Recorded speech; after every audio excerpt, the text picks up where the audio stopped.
Hello again guys, welcome back to the channel. In today's video, in celebration of my Darkstar tutorial reaching 100,000 views, we're going to be taking the aircraft around the Mach Loop.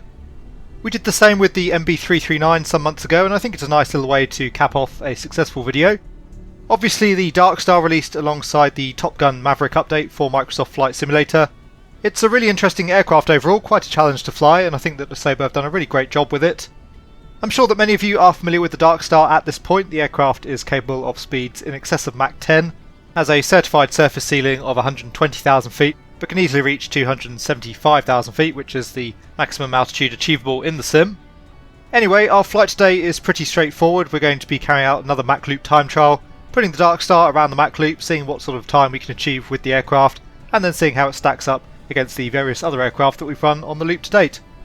Should be an interesting one, this one. We'll talk more about that in just a moment's time. As always, I do hope you enjoy the video. If you do, please consider giving it a like and subscribing to the channel. As usual, we're going to make our way up north towards the Mach Loop. We'll discuss a little bit more about the aircraft as we go. So let's get the Darkstar up in the air and we'll be on our way. So usually at this point in the video we'd cover off a few facts about the real world aircraft as we make our way up towards the Mach Loop. In the case of the Darkstar though, it is of course a fictitious aircraft. I believe it is loosely based on the real-world Lockheed Martin SR-72 designs. The real-world SR-72 is currently a Lockheed Martin Skunk Works concept design. The aircraft is actually an unmanned drone and is expected to be able to achieve hypersonic speeds of around Mach 6. The Darkstar on the other hand has quite a bit more capability in the speed department, again able to achieve speeds in excess of Mach 10. And as I mentioned during the introduction, the aircraft is capable of altitudes in excess of 120,000 feet. Realistically though, you can get the aircraft right up to around 275,000 feet. So some pretty phenomenal performance statistics there, and you might well expect that the Darkstar as a result is going to absolutely blitz the Mach Loop. I'm not so sure though, since the Darkstar's strengths don't really lie in the low level high speed territory. As I'm sure that many of you have figured out by now, the aircraft actually fairly underpowered and actually doesn't have enough thrust to break the sound barrier without the assistance of gravity, hence the requirement to put the aircraft into a dive to get it through the sound barrier. So not only is the aircraft rather lacking in thrust compared to a contemporary fighter aircraft, of course most of the Darkstar's speed comes from the use of its scramjets up at high altitude, which we're not going to be able to make use of today. And further to that, the Darkstar is actually not a particularly manoeuvrable aircraft. We've only got some fairly small control surfaces, and the aircraft only capable of pulling a maximum of around 3.5 G. So again, compared to your average fighter jet, I think the Darkstar is actually going to struggle a little bit here on the Mach Loop. Further to that, we'll be running the same rules that we run in all of these Mach Loop time trials, so full military power only until we reach the road of Mach, and we're going to try and keep the Darkstar as well below hilltop level. So again, the Darkstar definitely not in its element for this particular run, but nonetheless I think it's going to make for quite an interesting lap around the Mach Loop. We'll see whether or not we can deal with the deficiencies of the Darkstar. At any rate, I'm certainly looking forward to seeing what the aircraft has to give us, so let's head for the cockpit and we'll get our run underway. Okay, so we're inbound once again towards the Mach Loop, and first thing you'll notice, of course, forward visibility in the Darkstar pretty appalling, so that's going to make the run quite a bit trickier. Full military power for the time being, we're just going to wait until we cross the road to engage the afterburners. And over the road now, we'll engage the afterburners. You can see there a nice jump in the Mach number as those kick in. Making our way down the valley.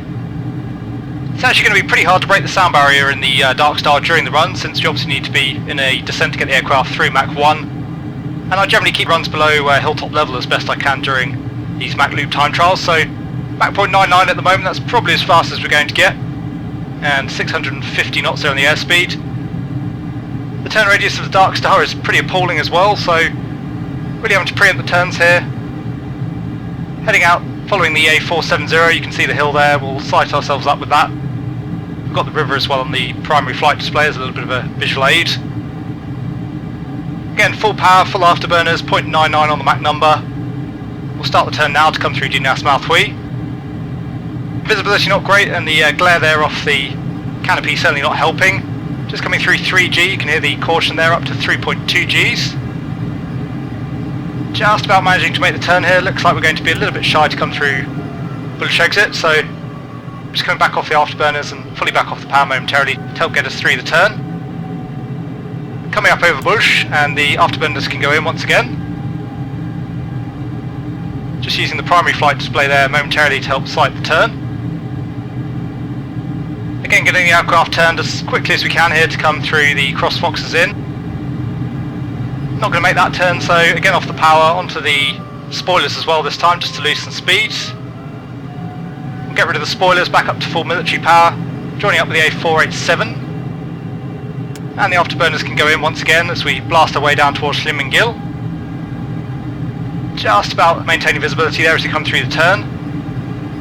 And once again, off the throttles, onto the spoilers to get us through Chorus Corner. And we've got the speed back sufficiently there now to make the turn, up to around 3.2 Gs, Mach 0.69 as we come through the turn.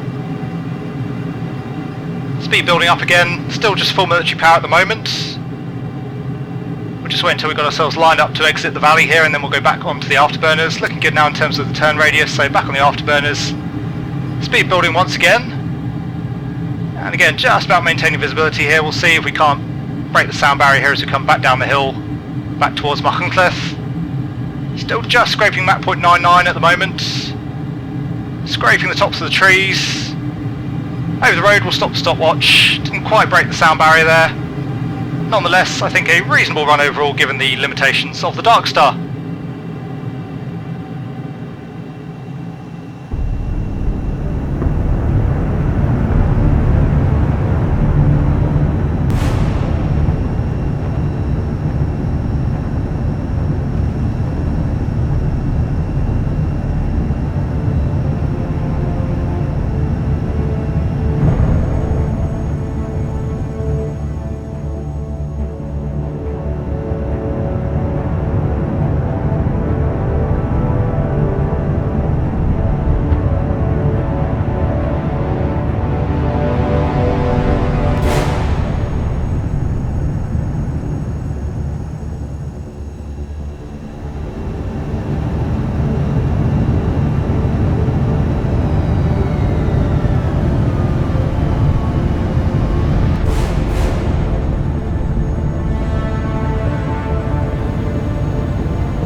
So there you go guys, I hope you enjoyed our run around the Mach Loop in the SR-72 Darkstar.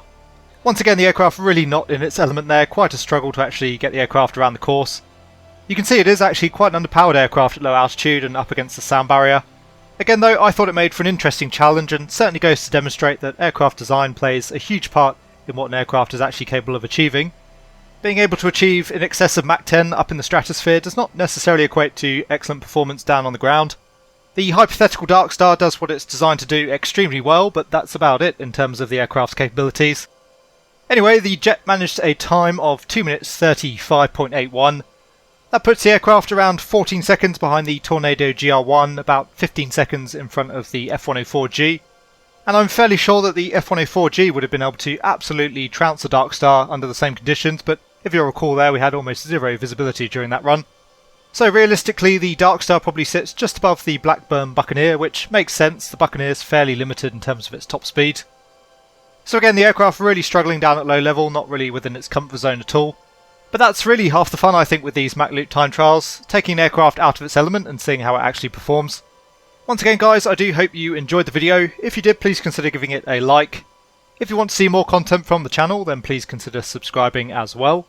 We have another couple of videos not too far off 100,000 views, both the Concorde and the Phoenix Airbus A320, both of which I think would be really interesting aircraft to run around the Mach Loop. As always, a really big thank you to my channel members and patrons for all of your support, it is hugely appreciated. I do hope that all of you are having a great day wherever you are, take really good care, and I will see you all again soon.